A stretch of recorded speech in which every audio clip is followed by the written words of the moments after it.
Hello.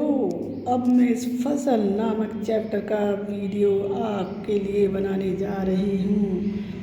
इस फसल chapter को लिखने वाले कवि नागार्जुन जी हैं, जो अपनी फसल कविता के माध्यम से कहना चाहते हैं कि एक के नहीं, दो के नहीं, ढेर सारी नदियों के पानी का जादू है। कवि कह रहे हैं कि एक नदी का पानी नहीं, दो नदियों का पानी नहीं, ये तो ढेर सारी नदियों के पानी फसल को मिलने के कारण ही फसल का महत्व है। एक के नहीं, दो के नहीं, लाख लाख कोटि कोटि हाथों के स्पर्श की गरिमा। यहाँ पर कवि कहना चाह रहे हैं कि एक किसान का हाथ नहीं, दो किसान के हाथ नहीं, यहाँ तो लाखों लाखों और करोड़ों करोड़ों किसानों के हाथों की मेहनत के कारण ही फसल की गरिमा है, फसल का महत्व है। एक के नहीं, दो की नहीं, हजार हजार खेतों की मिट्टी का गुणधर्म है। एक खेत की मिट्टी नहीं, दो खेतों की मिट्टी नहीं, यहाँ तो बल्कि हजारों हजारों खेतों की उपजाऊ मिट्टी के कारण ही फसल का गुणधर्म यानी फसल का महत्व है। फसल क्या है? और तो कुछ नहीं है।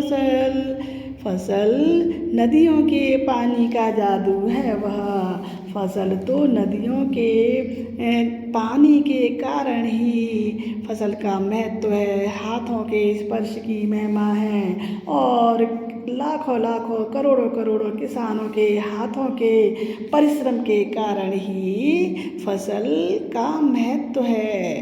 भूरी काली संदली मिट्टी का गुणधर्म है, और भूरी काली संदली मिट्टी में बहुत सारे पोषक गुणधर्म, पोषक तत्व होते हैं, जो कि फसल को अच्छा उगाने में महत्व रखते हैं। रूपांतर है सूरज की किरणों का। और भी कवि का कहना है कि पौधे सूरज की किरणों से भी भोजन बनाते हैं, क्योंकि प्रकाश संश्लेषण प्रक्रिया के माध्यम से पौधे अपना भोजन खुद ही बनाते हैं। और भी सिमटा हुआ संकोच है हवा की तिरकन का, झूमती हुई हवा भी सिमट कर पौधों को बढ़ाने में, उसमें समाने का कार्य करती है। अर्थात नदियों का पानी, किसानों के हाथ और खेतों की मिट्टी के साथ साथ सूर्य और हवा का फसल उत्पन्न होने में बहुत अधिक महत्व होता है।